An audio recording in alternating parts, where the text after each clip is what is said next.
Previously, on the men who built America, fighting back from the bloodshed of the Civil War.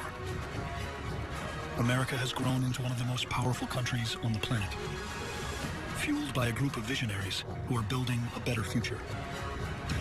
Vanderbilt stopped at nothing to connect the nation via railroads. If they want a war, I'll give them a war. Rockefeller used his trademark ruthlessness to light homes from coast to coast. But what about the Pittsburgh refineries? Shut them down. Cities are expanding to the sky, built on the strength of Andrew Carnegie's steel.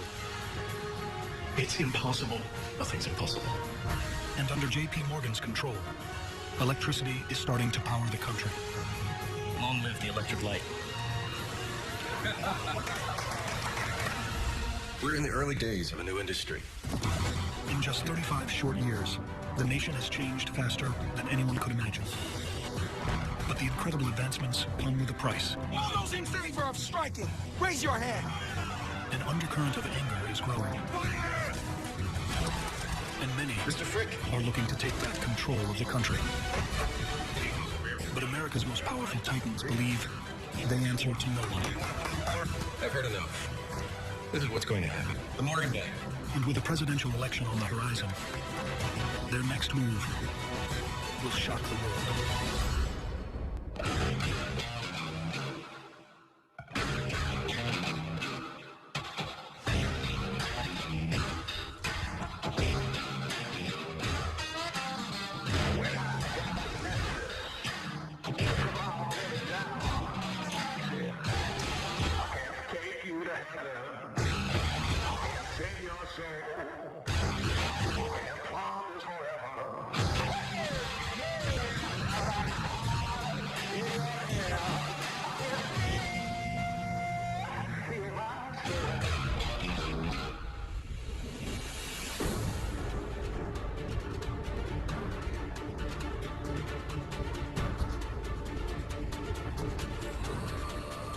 After inheriting and expanding his father's banking empire, J.P. Morgan is now among the most powerful men in the nation.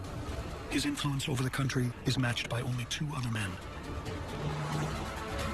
Andrew Carnegie and John D. Rockefeller have been rivals for decades. And that competition has driven both men to incredible heights. At the peak of their power, J.P. Morgan, John Rockefeller, and Andrew Carnegie are worth the modern equivalent of over $1 trillion combined. More than the entire net worth of the 40 richest people alive today.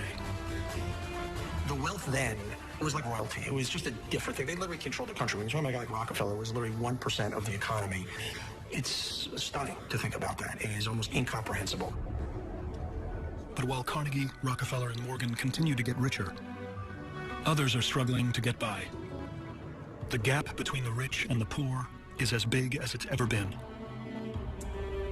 Over 90% of Americans survive on less than $100 per month, while the average worker earns barely $1 a day, well below the poverty line.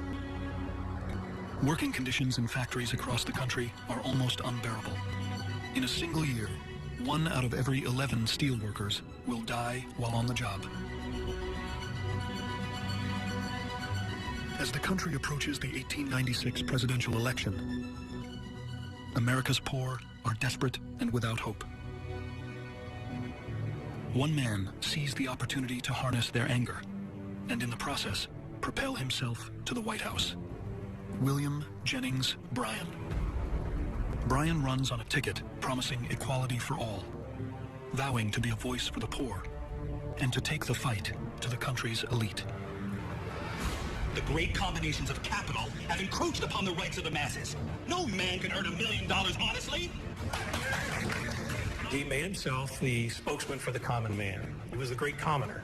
There's no doubt that he tapped into something that was vital to most Americans that were not well off. Republicans endeavor to overthrow and discredit all who honestly administer the law, and to allow every wrongdoer to operate unchecked as long as he has enough money. The monopolies, the trust became a target of Democrats, so that antitrust became a rallying cry of everybody who was well, not seen as in the hip pocket of the corporations themselves. I will tear down these folks. Do you hear me, Carnegie? Do you hear me, Rockefeller? Bryan's emergence is the biggest threat the Titans have ever faced. He promises to dismantle their companies and to not rest until they're behind bars.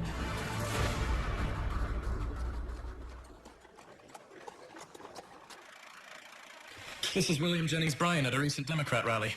He's a prohibitionist and a devout Presbyterian. According to him, Darwin's theory of evolution is a pack of lies. He's an enemy of the gold standard and an enemy of big business. It is certain that he will win the Democratic nomination.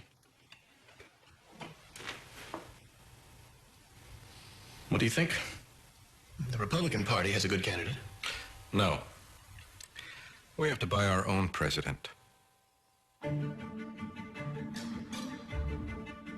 They took advantage of the strengths. When you have, what relatively speaking is an unlimited amount of money, you can pay people to do almost anything for you. Desperate to protect the empires they've spent their lifetimes building, the Titans throw their full support behind the candidacy of Ohio Governor William McKinley. William McKinley's campaign manager was an industrialist himself, and he went essentially hat in hand around Wall Street, gunning them, saying, if McKinley doesn't win, that crazy man Bryan will be president. And if Bryan is president, don't you realize what that is going to do to the credibility of the United States around the world? The Titans wield more power than any group of men in American history. And they're about to use it. Much appreciated. This is McKinley's speech that I'll be giving at the Republican convention.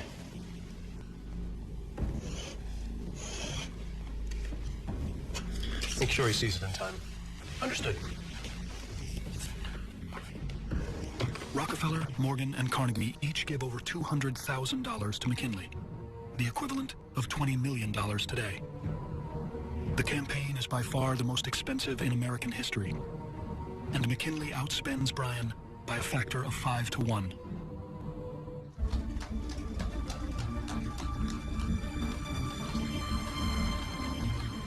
But they don't just fund their candidate.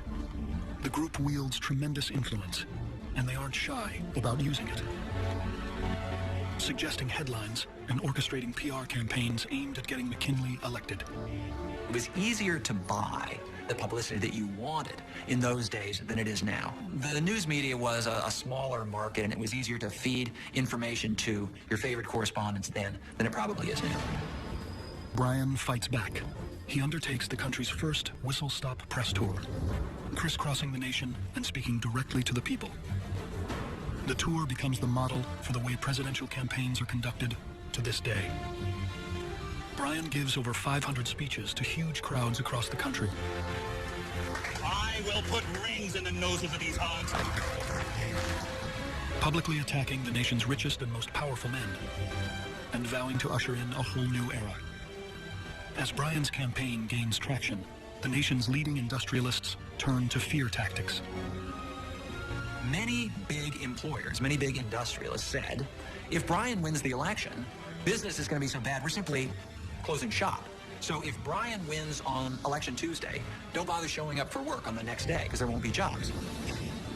Well, if you're a worker and this is something that confronts you, you're going to think very seriously, even if you had been intending to vote for Bryan. Which way does maybe your heart leans toward Bryan, but where does your pocketbook point? On Election Day, the lines are drawn. It's Wall Street versus Main Street, rich versus poor. One of the things of an evolving society is the wealth distribution. And it's clear that what we argue about today, that's the core of every politics. Is it better with wealth in the hands of a few versus distributing among the many, whether from a moral or an economic point of view?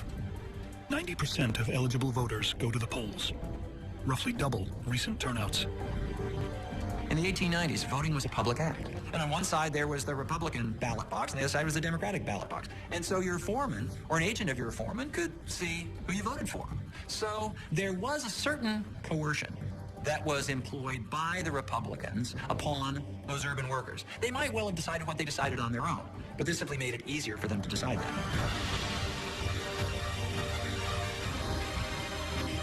When the polls close, the nation's future hangs in the balance. For 20 long hours, Carnegie, Morgan, and Rockefeller agonize over the results, not knowing whether the modern country they helped build will still be the same when all the ballots are counted. America is at a crossroads. A small group of men have created the modern country, building unimagined empires in oil, steel, and electricity. But now, those empires are being threatened.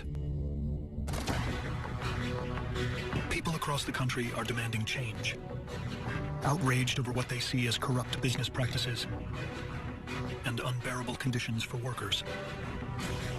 The 1896 U.S. presidential election is the battleground to determine the future of the nation. And the Titans have done everything they can to make sure the election goes their way.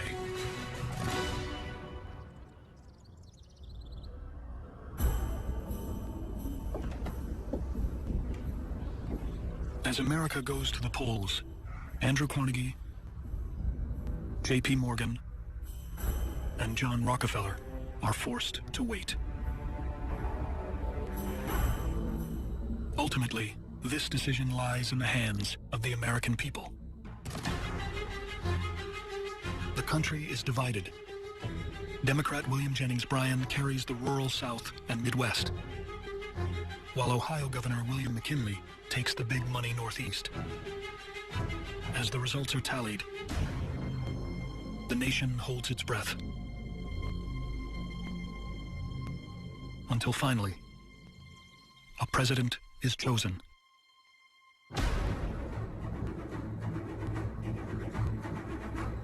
Rockefeller, Carnegie, and Morgan have dodged a bullet. The country remains in their control. With McKinley in office, they're free to conduct business in the way they've become accustomed. After McKinley's election, a number of the issues that had bothered the big businessmen conveniently went away. He was a man who was, in his philosophy, in his approach to politics, very much in sympathy with them. McKinley rolls back regulations, and profits once again skyrocket. It's back to business as usual. And Carnegie, Rockefeller, and Morgan are set to become even more powerful than ever before.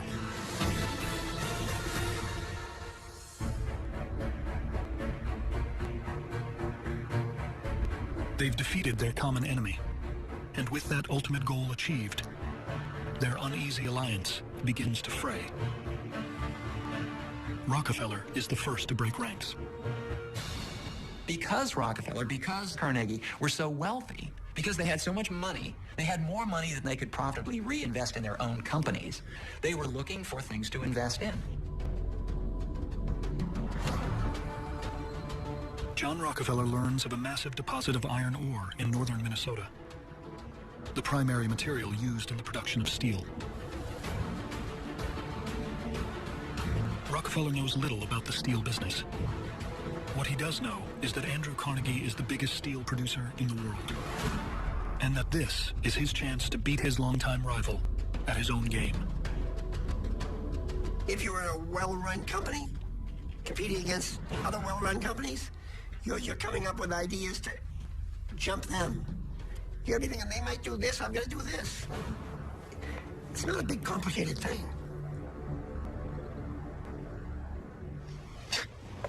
Rockefeller is a fool. How so?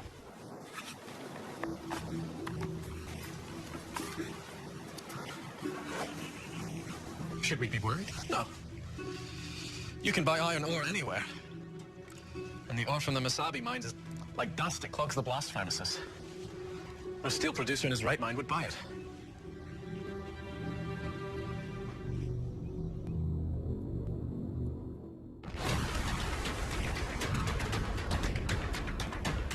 But Carnegie is wrong. Steel manufacturers quickly figure out how to use the iron ore, and Rockefeller immediately begins supplying it to Carnegie's competitors at rock-bottom prices.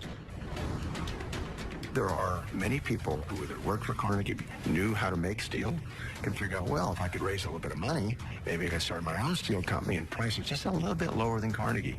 And guess what? Customers will come to me to buy their steel.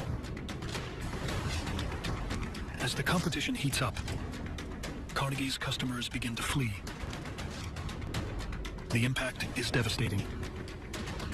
In just months, Carnegie's profits begin to crater. Sensing weakness, Rockefeller devises a daring scheme. He's going to build a steel plant, one to rival anything Andrew Carnegie has ever built. But Carnegie knows he can't let that happen. Carnegie is determined that nobody's going to take his place. He's going to build new plants. He's going to destroy. If Rockefeller goes into steel, he'll destroy him. Carnegie calls a meeting, hoping to intimidate Rockefeller into staying out of the steel business. But Rockefeller didn't become the richest man in American history by cowering in fear. Mr. Rockefeller. Mr. Carnegie.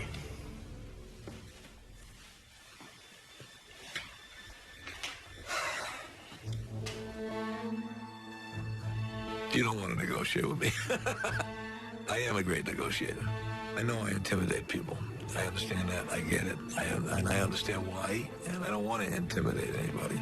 Unless they try to hurt me. Then I hurt them back. Their rivalry has lasted for decades. But now, for the first time ever, Carnegie and Rockefeller are locking horns directly. The negotiations last for months, and neither man is willing to give in. Negotiating is a real art. It's an art. And a great negotiator is like a great surgeon, and they're very, very rare. You don't see it often. Rockefeller has already made a fortune in oil. His investment in steel is just a small part of his portfolio. You have to be willing to walk away. You have to be willing to walk away. And people who won't walk away from a deal, in my experience, end up making bad deals. Carnegie knows he has little choice. In order to stay on top, he needs to do whatever it takes to keep Rockefeller out of steel. I will buy the entire output of your mines. In return, you will renounce your decision to construct a steel mill.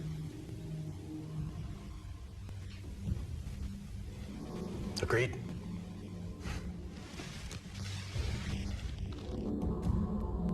Both knew that at some point they would have to reach a deal in which neither got everything he wanted, but neither got destroyed in the process. Rockefeller and Carnegie, in the end, were smart enough to know that they were both too big to get into a battle. The agreement is one of the most satisfying of Rockefeller's career. He's forced his biggest rival to hand over a fortune. In exchange for an iron ore mine he never had much interest in owning. Rockefeller may have gotten the better of Carnegie, but their deal has drawn the attention of another rival, who envisions something even bigger. America has expanded more in the last 3 decades than any country on Earth. Covering the breadth of the continent, its prosperity is built on oil, steel, and electricity. John D. Rockefeller, Andrew Carnegie, and J.P. Morgan amassed mind-boggling fortunes and became targets. But after teaming up to put their man in the White House, they're now free to do whatever they want. Every great business leader I've ever met, in addition to being very smart, very driven, they have this, why not me? Screw it, I deserve it, let's go. And if you don't have that, you can't achieve greatness. J.P. Morgan has risen to power by consolidating broken industries and eliminating competition. And after Carnegie's deal with Rockefeller, he sees the potential to apply his model to the steel business. Morgan had much more power than he had wealth, and he understood that he could have more influence over the economy than Rockefeller, than Carnegie, than just about anybody else. And he used this to pursue his vision of the American economy. Morgan's years of deal-making have left him with a controlling interest in companies ranging from manufacturing to mining, to railroads. One industry brings all those others together. Steel. J.P. Morgan believes that some individual has to bring sense and has to bring order to American capitalism. Morgan wants to end the cutthroat competition in steel.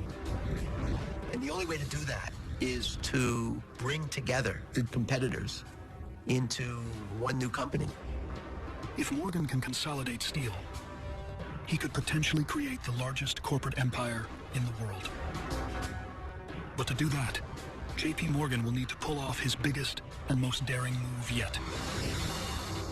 A complete takeover of Andrew Carnegie's empire. Morgan's timing is impeccable.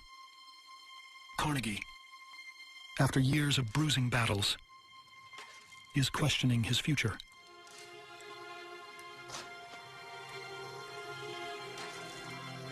Carnegie knew that as long as he wanted to, he could continue to reign supreme in steel. He didn't know that he wanted to keep fighting for the rest of his life. Morgan knows he can't go after Carnegie directly. He needs another way in. So he sets up a meeting with Carnegie's right-hand man, Charles Schwab.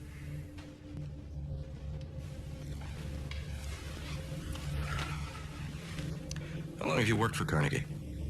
Over 15 years. I guess he'd hate it if you left. Well, no one is indispensable. You've doubled profits at Carnegie Steel every year for the past 5 years. Times have been good. Carnegie's a very easy boss. What if you were your own boss? Of what? I am going to buy Carnegie Steel.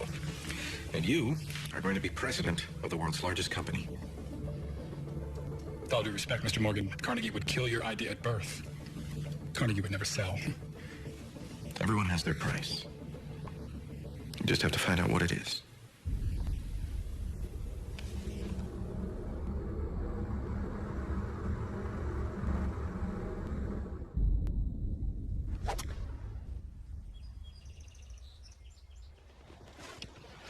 Did you know, Charles, that the game of golf was invented in Scotland? I did not. So do they treat you like a king when you return home to Scotland? I suppose they do. And then you came to America and became a king of industry. You created your own destiny. Destiny is not a matter of chance, it is a matter of choice. Exactly. Quote from Shakespeare. No. William Jennings Bryan said it. And we three kings of industry have robbed him of his destiny. Yeah, for the greater good. To create more wealth. Only if that wealth is used for the benefit of mankind. You know, if you were to sell Carnegie Steel, you could spend the rest of your life benefiting mankind. Alas, there is not one person in the world with enough money to buy Carnegie Steel. Save J.P. Morgan. Supposing Morgan didn't want to buy, what would be your price?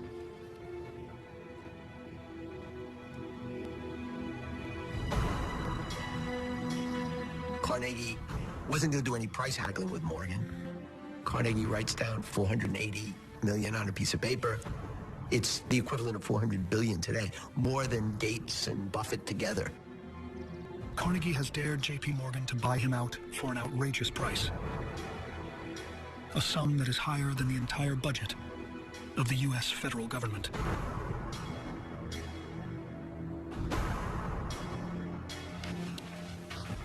I have a price.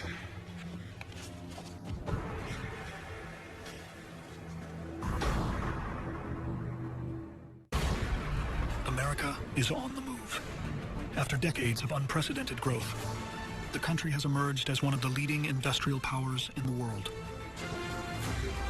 J.P. Morgan has consolidated businesses for years, and now he's set his sights on Andrew Carnegie's steel empire, hoping to take it over and create a complete monopoly in steel. But Carnegie has spent a lifetime building his company, rising from nothing to become one of the most powerful men in America. Convincing him to sell will take an astronomical amount of money.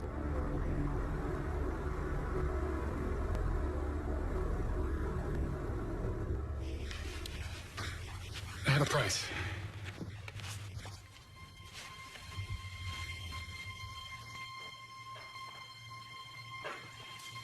Have Carnegie come and meet me.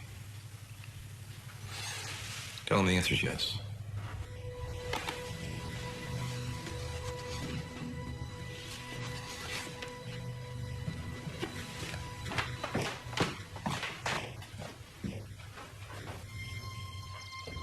I believe that is the earliest in the day that I've ever drunk champagne. Congratulations, Carnegie. You're now the richest man in the world. Would you have said yes, Morgan, if I'd asked for 100 million more? Goodbye, Carnegie.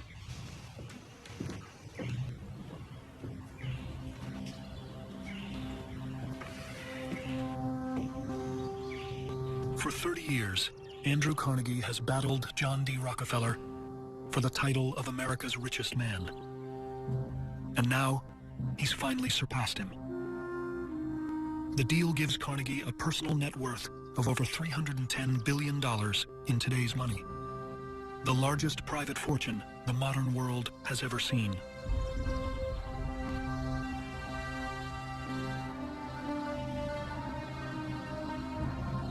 Initially, there is this enormous letdown. He can't quite believe now that he has no connection with Pittsburgh or his mills, that there is no Carnegie Steel anymore. And I think it's hard for him to get used to that. If somebody accepts the ask too quickly, then you think there was more room there. But I never like to look back. I'm a very forward-thinking person and a very positive-thinking person. And the transactions that I did or did not do, I very rarely have any remorse over a situation. I like to move on.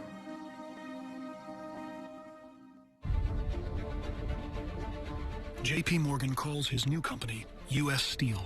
It's instantly the biggest corporation in the world.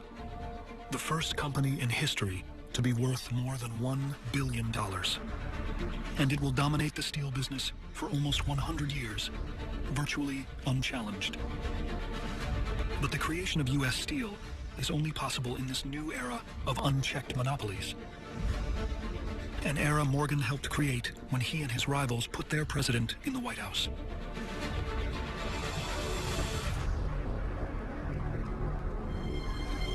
They may have helped buy the president, but they can't avoid politics forever. Their power over the nation's biggest industries soon catches the attention of an emerging politician, Theodore Roosevelt.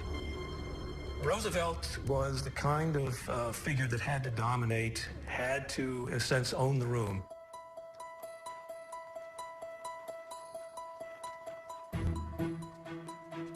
Roosevelt is from a wealthy New York family and could have become a businessman like Carnegie or Rockefeller, but he took a different path, foregoing a career in business for one in politics. But the young Roosevelt had an image problem. His fancy clothes and upper-class demeanor left him open to ridicule. He took great pains to remake his image, posing in a New York City photography studio dressed as a Badlands hunter, with a $500 engraved silver hunting knife from Tiffany's. The images help Roosevelt transform himself from a wealthy New York aristocrat into a man of the people. And as Roosevelt enlists in the army, the image he manufactured becomes real. Theodore Roosevelt became a hero during the Spanish-American War. And the Republican boss of New York State said to Theodore Roosevelt, "You're my boy." Got him the Republican nomination, and by virtue of his heroism, became New York governor. Roosevelt quickly demonstrated an independent streak. Roosevelt could not be manipulated at all.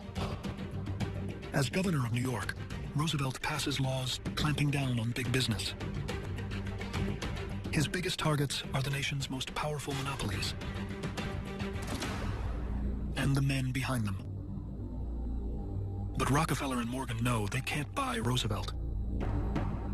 So they set out to make him as weak as possible. One way to figure out how to keep Roosevelt from becoming a major figure at the national level is to make him vice president, because the vice president doesn't really have much to do.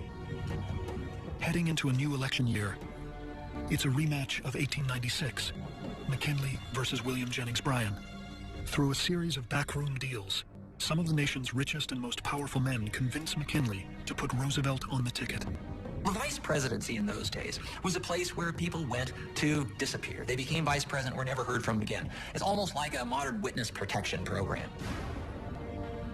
McKinley is re-elected by a comfortable margin, and Roosevelt is sworn in as vice president. With their man still in the White House, and their nemesis in a powerless position, Rockefeller and Morgan think they have protected their empires. But their clever ploy may backfire.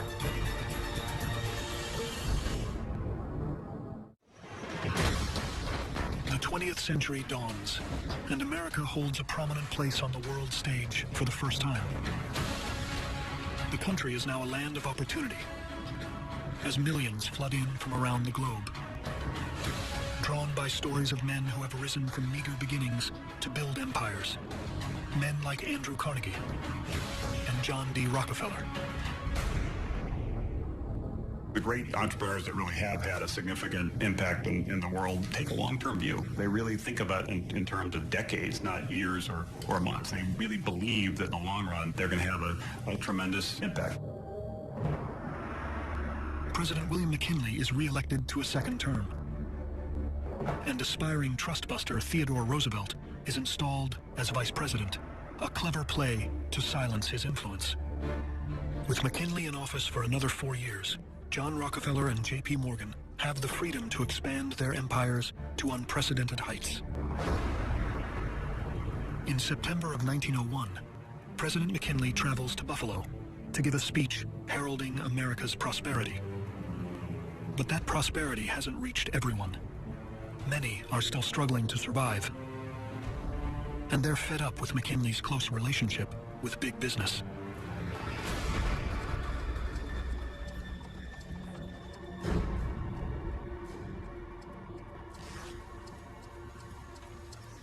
Leon Czałgosz is a former factory worker who recently lost his job at a company J.P. Morgan took over during the creation of U.S. Steel. As Czałgosz struggled, he took refuge in the growing anarchist movement. He becomes convinced that the government is helping the rich exploit the poor, and he's determined to put an end to it.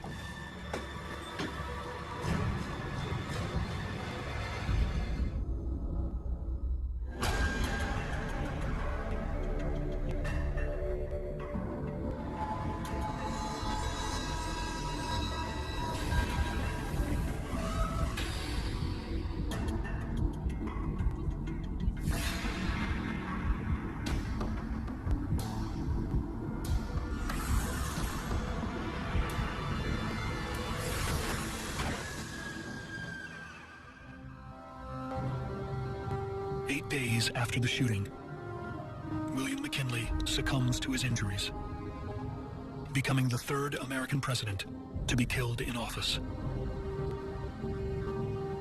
For America's most powerful men, it's the worst-case scenario. An assassin's bullet has robbed them of their president, a man they spent millions to get elected.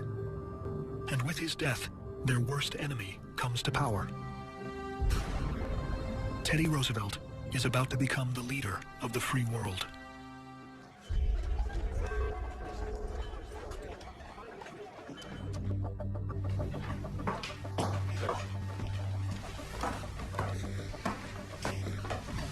Mr. Roosevelt, very good to meet you, sir. The plan of having Roosevelt buried, in effect, in the vice presidency completely backfired, because who could have predicted what would happen, and what would happen so quickly after the election of 1900? Theodore Roosevelt, raise your right hand. Do you, Theodore Roosevelt, solemnly swear that you will faithfully execute the office of President of the United States, and to the best of your ability, preserve, protect, and defend the Constitution of the United States? And thus I swear. Now, let's get started. Roosevelt insisted that the big capitalists recognize that they were mere capitalists and that the elected officials of the country were the ones that the people had chosen. Nobody elected J.P. Morgan to anything. Nobody elected John D. Rockefeller to anything. But the people had, well, indirectly elected Theodore Roosevelt president. He was going to make the most of it. Roosevelt quickly launches a campaign against the nation's largest trusts. And his first target is a railroad conglomerate owned by J.P. Morgan. Morgan demanded to see the president, so he stormed down from New York to Washington, went into the White House, and he said, I don't understand. He said, if we've got a problem, send your man to my man and they'll fix it up. And Roosevelt said, this is exactly the problem with Morgan. He acts as though I'm just a rival boss or something. And Morgan, who thought that he could manipulate Roosevelt, discovered that Roosevelt could not be manipulated at all. Roosevelt refuses to back down from Morgan. He sues his company in federal court, the first government antitrust case filed against a major corporation. Roosevelt goes on to win, and Morgan's railroad monopoly is broken up. It's a stunning setback for J.P. Morgan, one he'll agonize over for years.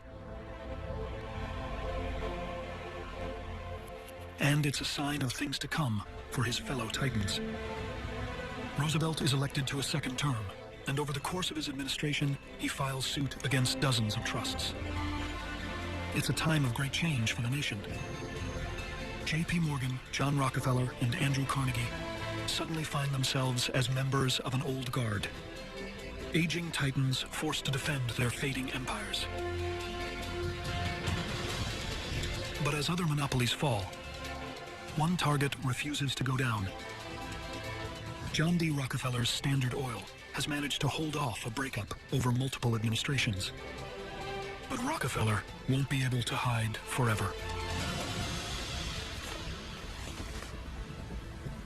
Standard Oil got the reputation as the most hated company in America.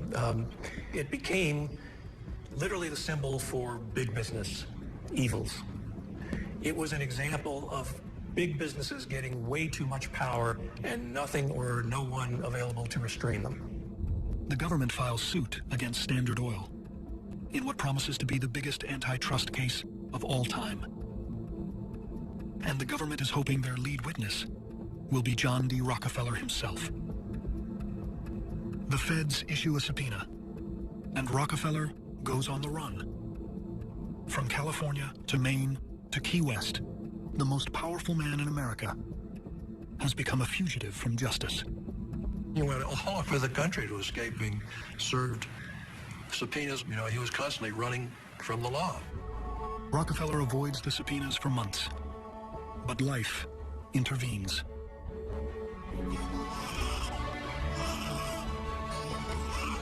His son, John Jr., and his wife welcomed the first Rockefeller grandson into the world. Still on the run from the subpoena, Rockefeller is unable to travel to see his grandchild, and the absence is unbearable. I'm only here for one day. Once I'm gone, I am gone. I may not be back. Rockefeller knows what it's like to be abandoned. Never trust anybody, son. Not even me.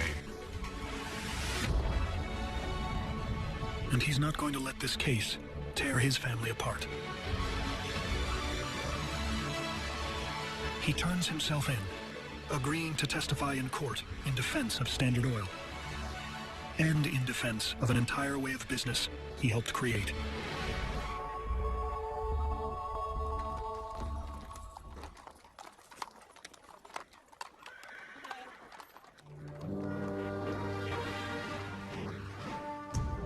The case will be the biggest challenge of Rockefeller's life. A fight that will determine the future of the country, as Rockefeller is forced to defend a company he built from nothing into one of the most powerful corporations on Earth. Buy now. Everything. Buy the whole company.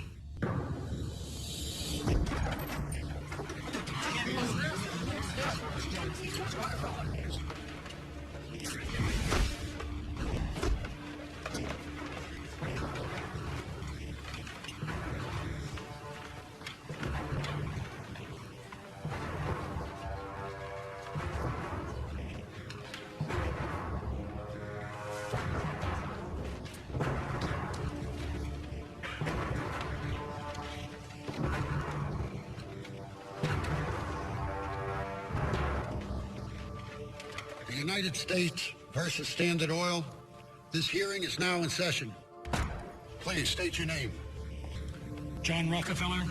Mr. Rockefeller, can you tell the court how in just 1 year in 1872 you acquired all the refineries in Cleveland?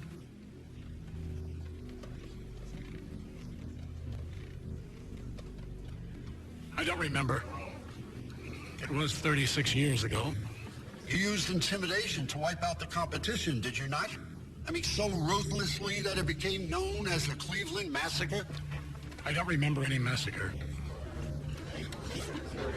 Are you aware of payments made by Standard Oil to a senator, $15,000 to block a bill hostile to Standard Oil? I don't remember. We have a list of bribes made by Standard Oil to politicians between 1902... I stepped down as chief executive of Standard Oil in 1902. I can't answer for any incidents that occurred after that date. You are still president of Standard Oil, are you not? It's an honorary title, much like that of President of the United States.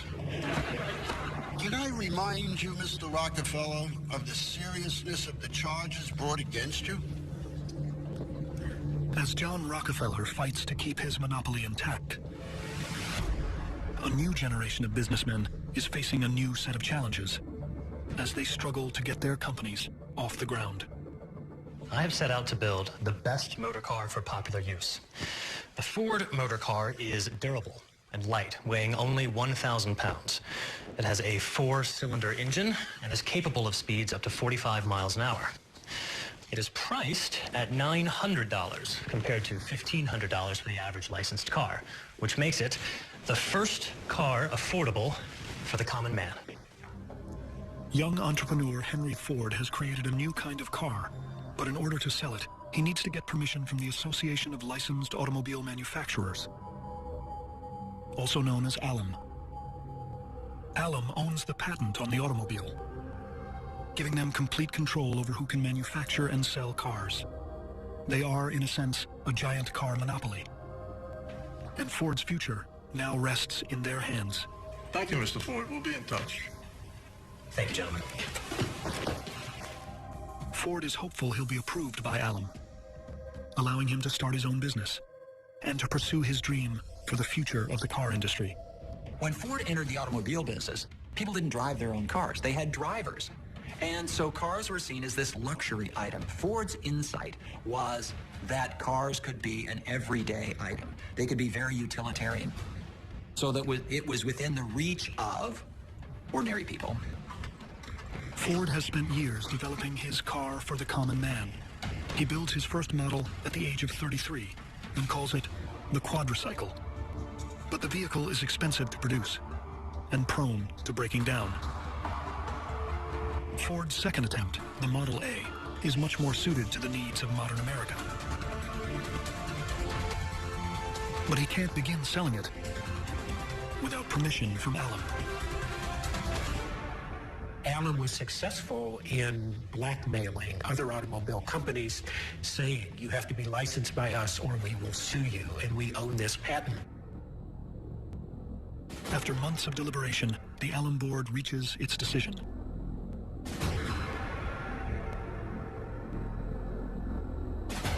Henry Ford's application is rejected. It's a crushing blow. The auto cartel has stopped him in his tracks. But Henry Ford is determined to show the world that to succeed in America, all you need is integrity and ingenuity. America has emerged onto the world stage, rebuilt over the past 5 decades by John Rockefeller, Andrew Carnegie, and J.P. Morgan. They've reigned uncontested for years. Only now, the government is cracking down on big business in a big way. But the next generation of businessmen is on the rise. Henry Ford is battling a powerful cartel for the right to make a car he believes in. The Association of Licensed Automobile Manufacturers owns the patent on the automobile. And budding car makers like Henry Ford need its permission to sell cars. After being rejected by ALUM, Ford is left with few options.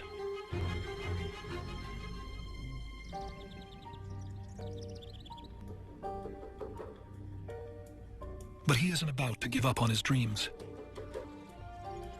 Ford thought that the whole thing was ridiculous, that there could not be a patent on the idea of the automobile, that the automobile was not the property of one single individual. Ford is determined to get around Allen's stranglehold on the auto industry. But he's just one man, going up against a virtual monopoly. If he's going to be a success without Allen, he's going to need to make a name for himself. It's a very simple thing on the make or break decisions, the gut. And that's what separates the great leaders and the great successes. And if you can't listen to it, you don't have it. You're never going to get it, because it's never going to come from someplace else.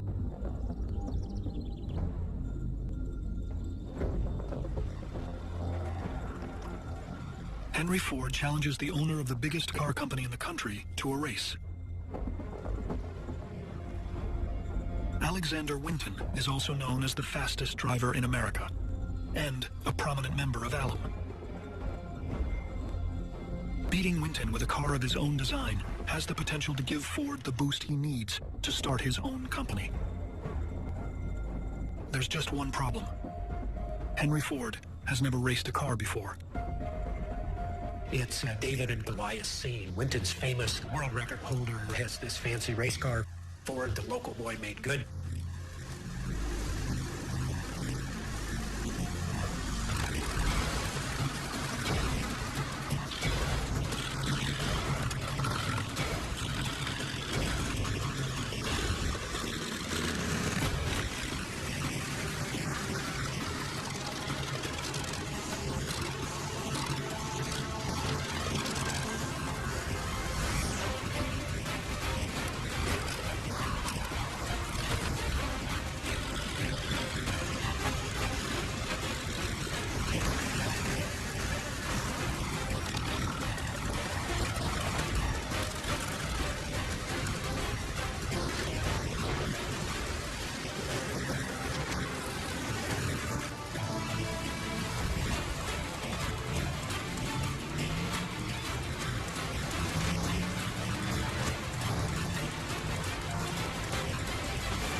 Henry Ford's upset win over the fastest man in America makes him instantly famous. Ford's a hero, and this is really the first big time, I think, that he becomes a celebrity. The Ford name gets out there, and he milks it for everything that it's worth, and it was a very crucial part of Ford getting investors for the Ford Motor Company. Ford raises $28,000, or $700,000 today, enough money to build his first factory in Highland Park, Michigan. And before long, he's producing 15 cars a day, priced low enough for almost any American. When it finally does break through, it is sort of gratifying, because you're starting to see the reality of what you always believed, that the vision you had that someday the world would be different is starting to move in that direction. Henry Ford's early success puts him on the map. But Allen takes notice and hits him with a lawsuit, claiming he's breaching their patent on the automobile. You see all these huge conglomerations suing people over patents. The big guys are taking advantage of the little guys, trying to find whatever angle they could and using their might, and those with the best tricksters win.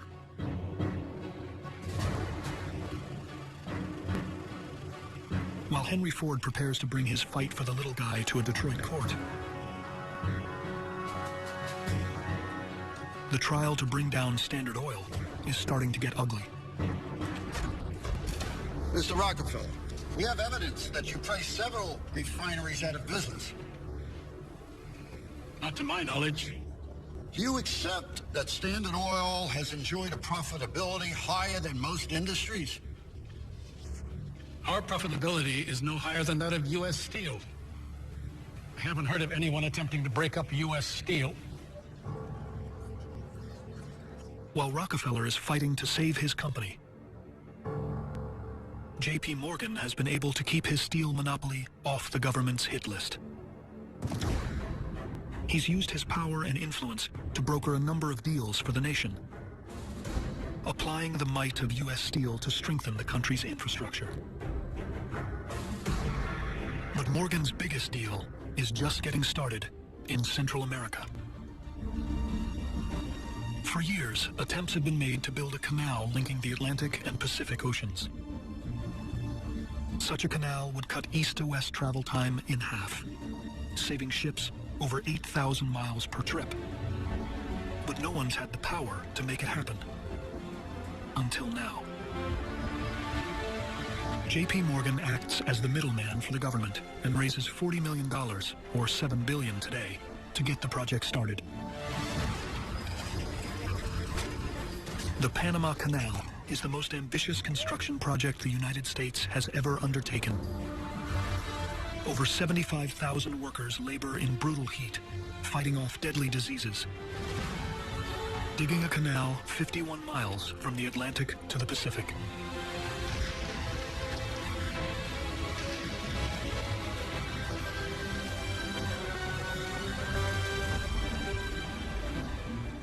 To assemble the manpower, the material, and the finances to cut a swath through the middle of Panama and join the Atlantic Ocean with the Pacific Ocean. Only an industrially sophisticated nation could do that. The Panama Canal embodies everything that makes America the most powerful country on the planet. Built on steel, powered by electricity, and running on gasoline. And it's all made possible due to the financial might of one of the country's most powerful men. But the age of monopoly is still on trial. And the unchallenged power the Titans have used to amass their empires is not going to last forever.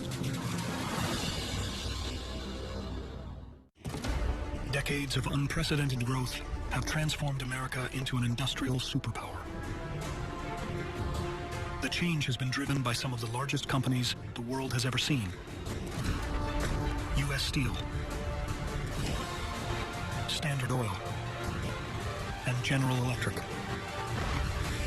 But it also comes with a cost.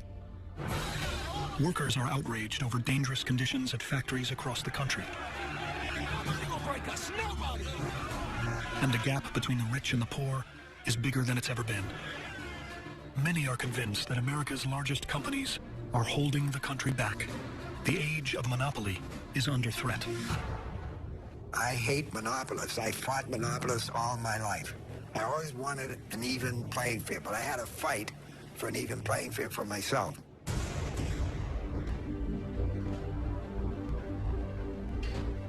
Over a 40-year career, John Rockefeller used innovation and ingenuity to create a corporate empire unlike any the world has ever seen. But he was also notoriously ruthless. And many believe he went too far. For John D. Rockefeller, Judgment Day is here, in what's become the trial of the century.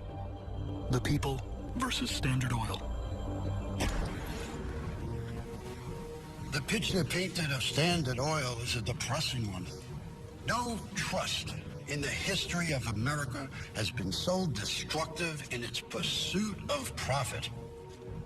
Time and time again, we have heard how Standard Oil has used secret kickbacks from the railroads, been routinely engaged in predatory pricing, used intimidation and exclusive sales territories to put refineries out of business.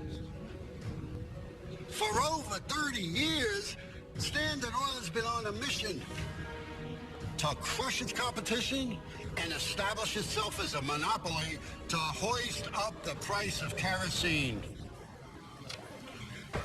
Mr. Rockefeller, before the court renders its decision, do you have anything you wish to say?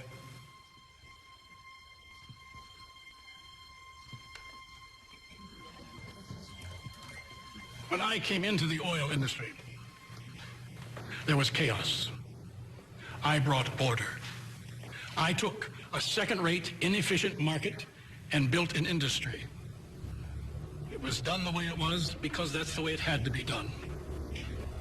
No one complained when I brought light into every home. No one complained when I provided thousands of jobs or millions of dollars from exports. Oil is what this country runs on. You call it monopoly. I call it enterprise. Now, you tell me, why am I here?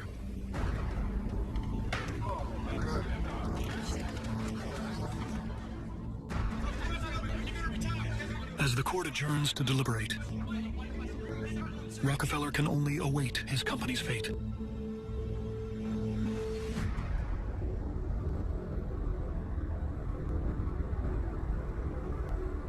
Hundreds of miles away, a new kind of businessman, Henry Ford, also waits. A panel of federal judges will decide whether Ford can continue to freely manufacture and sell his Model A car.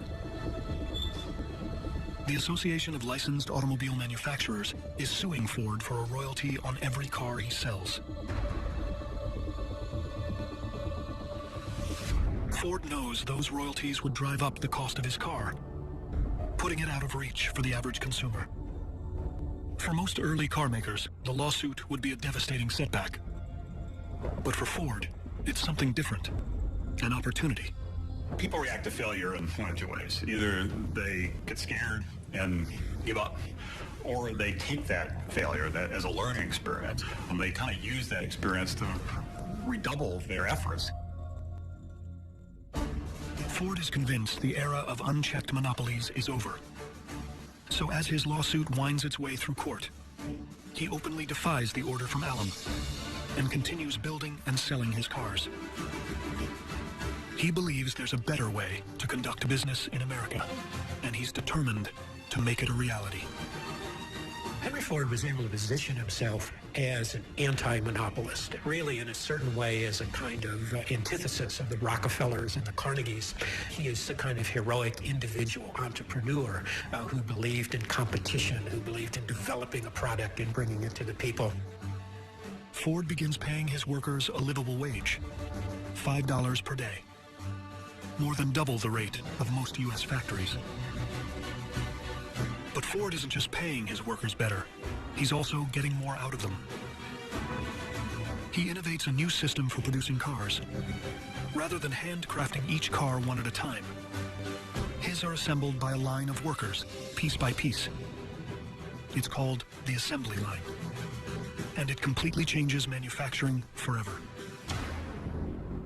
Ford didn't invent mass production, but he perfected mass production. He understood that a complicated product like an automobile could be simplified and could be made less expensive if the same thing was produced again and again and again. Using the assembly line, Ford workers can build cars up to 8 times faster than any other automobile factory in the world. What once took 12 hours to assemble now takes an hour and a half. The innovation allows Ford to standardize the 8-hour workday, 5 days per week. But for Ford to continue to innovate, he'll need to win his lawsuit. His fate, like John Rockefeller's, now rests in the hands of a federal court. Henry Ford and John D. Rockefeller are two American icons from different generations, on opposing sides of a battle for the country's future. As the verdicts come in, American business will never be the same.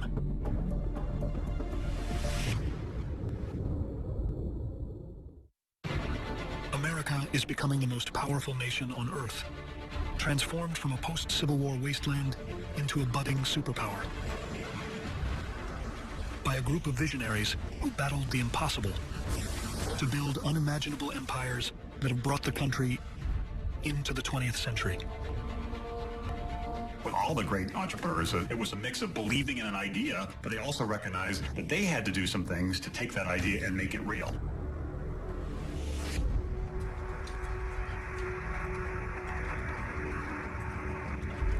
After decades of doing whatever it took to crush the competition, John D. Rockefeller is fighting to save the company he built from nothing into one of the largest and most dominating corporations on the planet.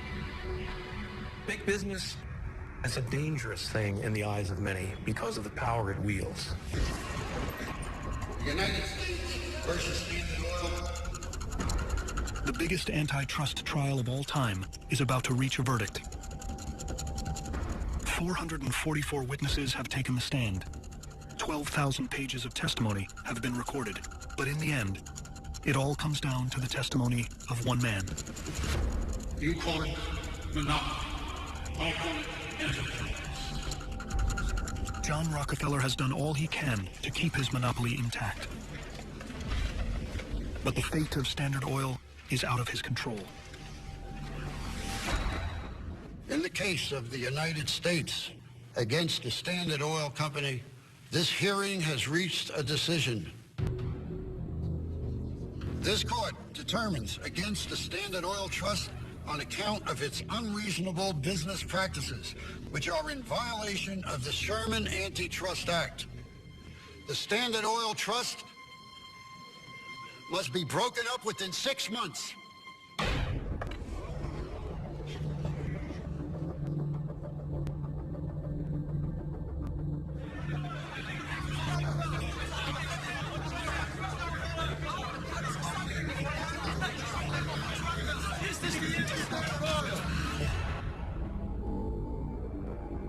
John Rockefeller's Standard Oil is completely dismantled,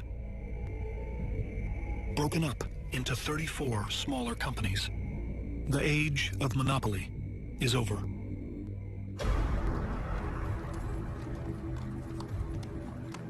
The takedown of Standard Oil bodes well for the rising guard of a new generation of businessmen.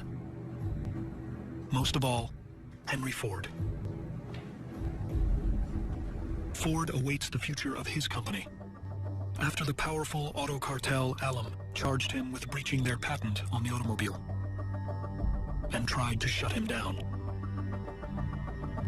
It's a potentially life-changing moment, not just for Ford, but for the future of every industry in the country. In a surprise decision, the court rules in favor of Henry Ford. Alum has no legal claim to the design of the car. Henry Ford is free to innovate without repercussion. Well, guys, that was it. Let's get some food. Ford's dream is made a reality. The car belongs to everyone. Ford's success put him forward in American life as a new kind of businessman. But in crucial ways, unlike Rockefeller or Carnegie, he wasn't trying to gain a monopoly. He was trying to bring a product to the people. The American population ate this up, and they made Henry Ford a kind of folk hero. Ford seizes the momentum, and his factories go into overdrive. His assembly lines start producing a revolutionary new car at a record rate. It's called the Model T, and it costs only $825. For the first time, a car the common man can afford. Henry Ford created what became the most important industry in the American economy. He had no idea of the enormous impact it would have on almost every sector of American life. He literally changed America, the way we live, the way we do things, and the way we go about our business. Ford's reputation won't always be so positive. But his revolution inspires an entire generation of visionaries who will transform the fabric of American life. Childhood friends William Harley and Arthur Davidson attach an engine to a bicycle and begin selling motorcycles to the masses. Milton Hershey applies Henry Ford's assembly line model to the mass production of chocolate. Chicago merchant William Wrigley takes his chewing gum national. And in Hollywood, Polish immigrant Max Factor begins distributing cosmetics for movie stars to drugstores across the country, inventing a completely new consumer product, makeup. This new breed of businessman is doing things a different way. They're creating products for the masses, while paying their employees a livable wage, with safe working conditions and a standard 40-hour work week. The era of Rockefeller, Carnegie, and Morgan looks like it may have come to an end. But America's three most powerful men are just as relevant as ever before.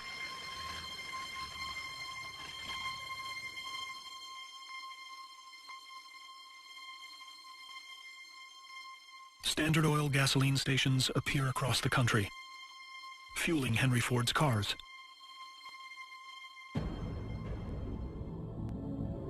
Cars that are built using Carnegie's steel, in factories powered by J.P. Morgan's electricity.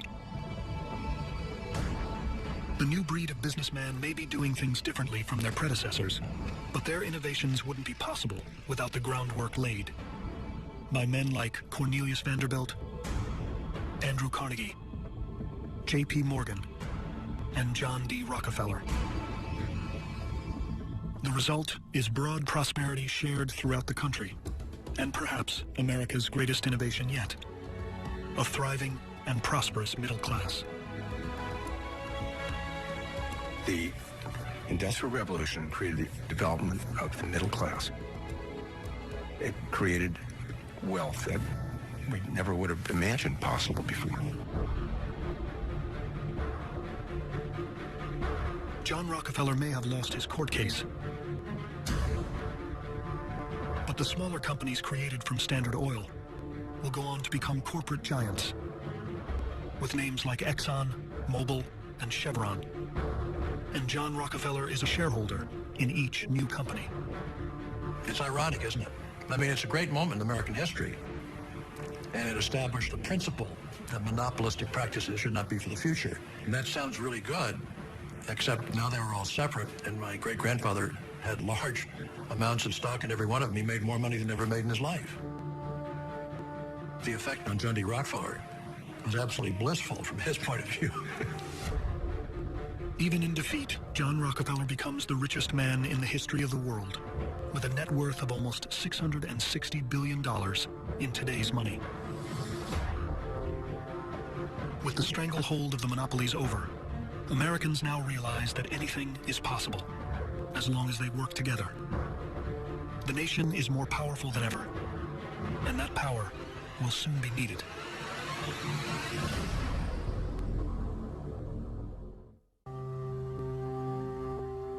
On a brisk spring morning, 2 years after the breakup of Standard Oil, John Rockefeller joins his old rival Andrew Carnegie to mourn the loss of one of their own. Less than a month from his 76th birthday, J.P. Morgan dies in his sleep. Morgan leaves such a mark on American finance that the New York Stock Exchange shuts down, an honor normally reserved for the passing of a president. J.P. Morgan certainly was the foremost name in banking in terms of creating modern finance, and you can't have a modern economy without a modern, effective, functioning banking system. He was as influential as any of the titans of that day.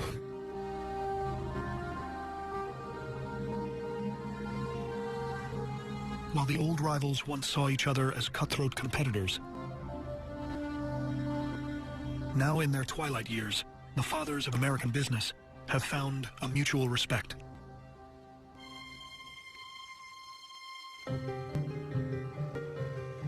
For Rockefeller and Carnegie, Morgan's passing is a reminder. Time is running short, and the realization triggers a new contest. No longer is there competition about who makes more money. Now the question is, who can give more away? Andrew Carnegie was the first of the big capitalists of this era to be bitten by the philanthropy bug. He decided that he was going to use his wealth to good purpose, and he said that a man who dies rich dies disgraced. Andrew Carnegie was not a very popular man among his millionaire friends because he demanded that the millionaire has to give away all of his money. There's nothing wrong with making a lot of money. Making money is fun. I enjoy that very much. But I enjoy giving away money, even more so. Carnegie gives away more than $350 million, $67 billion today. Most goes to education and his favorite cause, libraries. As more than 2,500 Carnegie libraries are built in 49 states and around the world. But even in this contest, Carnegie will be bested by his old rival. John Rockefeller will outlive Carnegie by 13 years. That time and his greater worth allows him to give away more money than Carnegie is ever able to. Throughout his life, Rockefeller has donated millions to his church and numerous universities. At the age of 73, he creates the Rockefeller Foundation with a personal endowment of $100 million, the equivalent of $38 billion today. That money will go on to advance public health around the world for decades. My great-grandfather, he went full bore into philanthropy. Whether that was a duty under sort of a Baptist stricture or whether it just came pouring out of him, I'm just not sure. But it doesn't make any difference. He did it. John Rockefeller will live to be 97 years old and gives away more than $530 million in his lifetime. Gifts that today would total over $100 billion. I look at Carnegie, I look at what Rockefeller did, and I revere these people for the second half of their lives, and they certainly are they're inspirations to people who have managed to be able to accumulate some wealth and want to be able to say, you know what, I now want to help others. As the nation heads deeper into the 20th century, millions of Americans, for the first time ever, are able to take part in the American dream. Employed in well-paid and safe jobs, manufacturing products they themselves can now afford. The country is united, with a robust economy that benefits not just the rich, but everyone. It's the beginning of one of the longest periods of prosperity America will ever see. It wasn't by accident that the 20th century became, the American century. America made the greatest strides in terms of harnessing these new technologies. We simply could outproduce any other nation in this world by the time the 20th century rolled around, and that clearly put us in a position to drive the global agenda. It's on the back of the Industrial Revolution. But as World War I breaks out in Europe, the world looks for help. It looks to America. Just 50 years removed from the ashes of the Civil War, America has become a global superpower. By April of 1917, the country enters the war, sending troops, supplies, and weapons. Resources that will help bring peace to the world.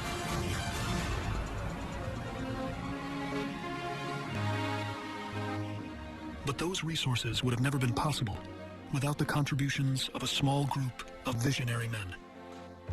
Men who sparked a revolution that forever changed America. America was transformed by the vision, the incredible hard work and determination, and the willingness to take big risks that these men displayed. There is also no question that these men could not have done what they did anywhere else but America, because this place allows more people to dream than any other place in the world. All that matters is how big do you want to dream and how hard do you want to work.